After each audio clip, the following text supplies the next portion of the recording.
Hi friends, welcome to my channel Ace Biology. So today we are going to discuss about DNA packaging. Now human genome consists of approximately 6 billion base pairs of DNA per cell. Now each of this base pair is around 0.34 nanometer long. Therefore, a diploid cell will be having the DNA material which is around 2 meters long. Now the question comes like how this DNA molecule which is around 2 meters long is accommodated in a nucleus which is a microscopic structure. We know that in case of eukaryotic cell there is a proper well organized compartment where the DNA molecule lies, that is the nucleus. So the answer to this question is the histone proteins. Now exactly what are these histone proteins? Now the histone proteins are positively charged in nature.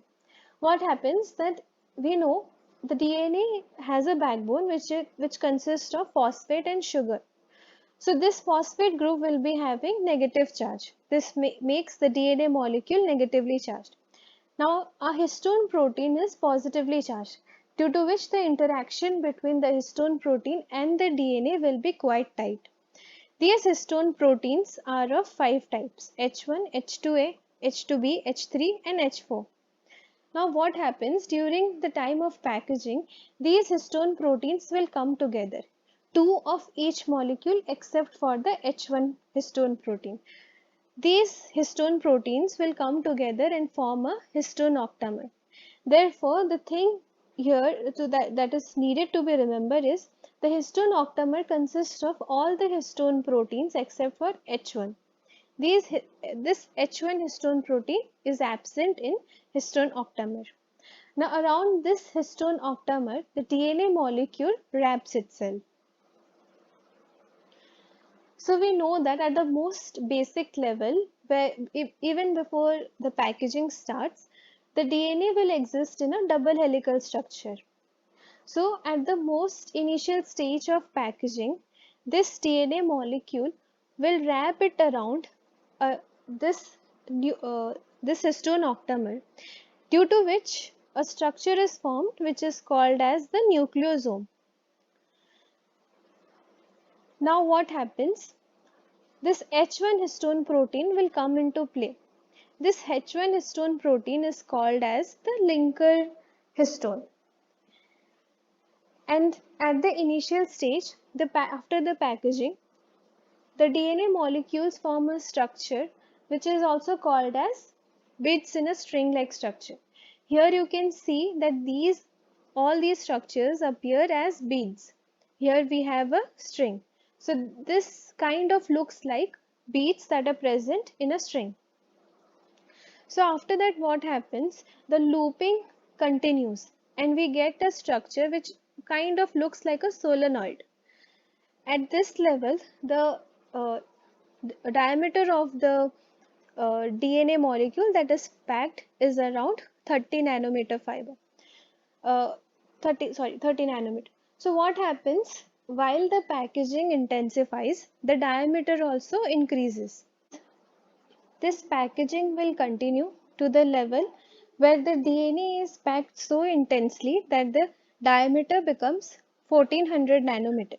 So what happens at this stage? The DNA strands are known as chromatids. Like the structure is called as the chromosome. So in this we'll be having two strands of DNA and each strand is called as chromatid. So these are all the things that we had already discussed. As I said, that the DNA molecule will wrap around the histone octamer, which is formed by these four classes of histone proteins. And there are around 146 base pairs which is actually involved in this wrapping. Now, when the H1 histone protein comes to play, it will use another 20 base pairs apart from these base pairs which are already being used for the wrapping. So as a result of which we can say that there are like approximately a DNA molecule will wrap around these histone proteins around 2 times. So in our case, which is like in case of the eukaryotes, we have a well-defined structure inside which the DNA molecule lies. But in case of prokaryotes, they don't have a well-defined. So the place where this DNA molecule lies in case of prokaryotes is called as nucleoid. In case of prokaryotes, we have a protein called HU, which plays a major role in this packaging. So in case of prokaryotes, what happens? Due to the DNA packaging will occur due to the supercoiling itself. So this HU protein will act along with topoisomerase 1, and it will generate negative supercoiling, which will, due to which the packaging is possible in case of prokaryotes. Now, due to this packaging of the DNA, the proteins, the extra proteins apart from the histone proteins, which play a very important role in carrying out the process like replication or transcription, will not be able to access the DNA molecule.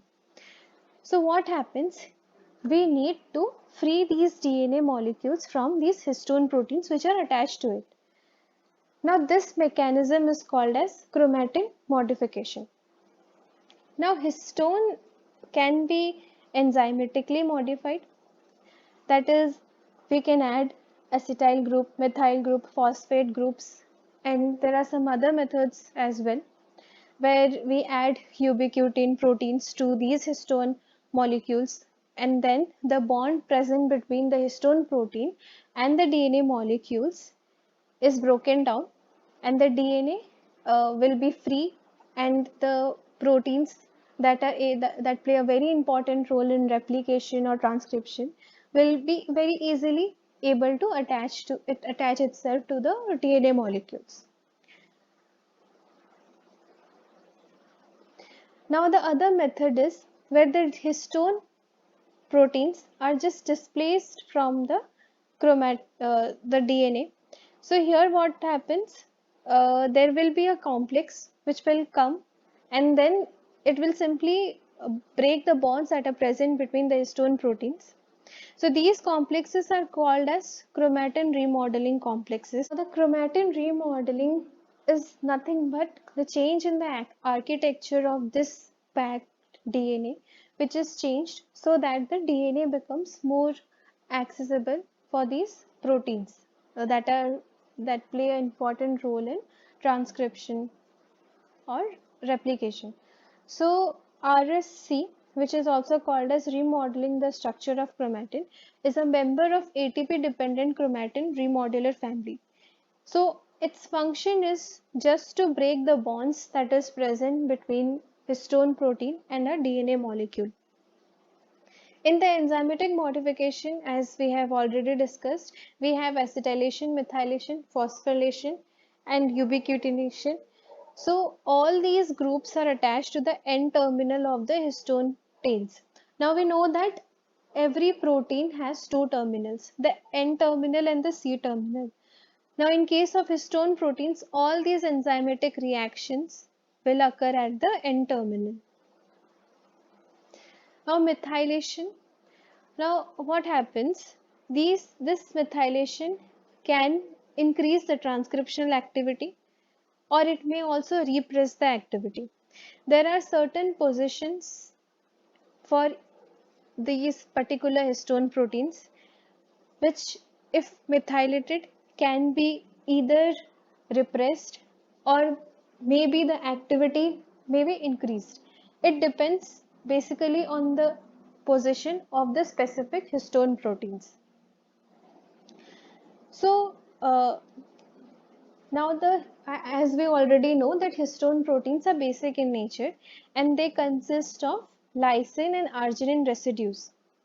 So what happens? Both these lysine and arginine residues can be methylated, and the methylated, for example, methylation, if it occurs for H3 histone protein at this particular position, and for this one, in that case the transcriptional activity will increase. While here you can see there is one more example where demethylation of H3K4 is related to the silencing of the genomic expression. So it depends, like at which position is the methyl group getting attached in this histone protein. Now, the another enzymatic reaction may be acetylation. In acetylation, generally there is activation of the genomic activity. So here we come across two important enzymes, histone acetylase transferase, which is involved in acetylation. That means it will transfer the acetyl group to the histone protein, and the other one is histone deacetylase, which is involved in the process of deacetylation, which means that the acetyl group is removed from the histone proteins with the help of this enzyme. Now we also have this phosphorylation, where the phosphate group can either be attached to the histone proteins or can be removed. So what happens here, also we'll be having two different enzymes, phosphatase and kinase. Kinase is involved in adding of the phosphate group and phosphatase is involved in removal of the phosphate group. Now in what happens in ubiquitination is, there are some proteins present in our body called ubiquitin. They are basically involved in the degradation of the proteins. So what happens? These histone proteins will be ubiquitinated, and after that either they are transcriptionally repressed, or in some cases, for example, here you can see in case of sperms, if they are ubiquitinated, like the histone proteins are ubiquitinated at H2B positions, then the transcriptional activity will increase.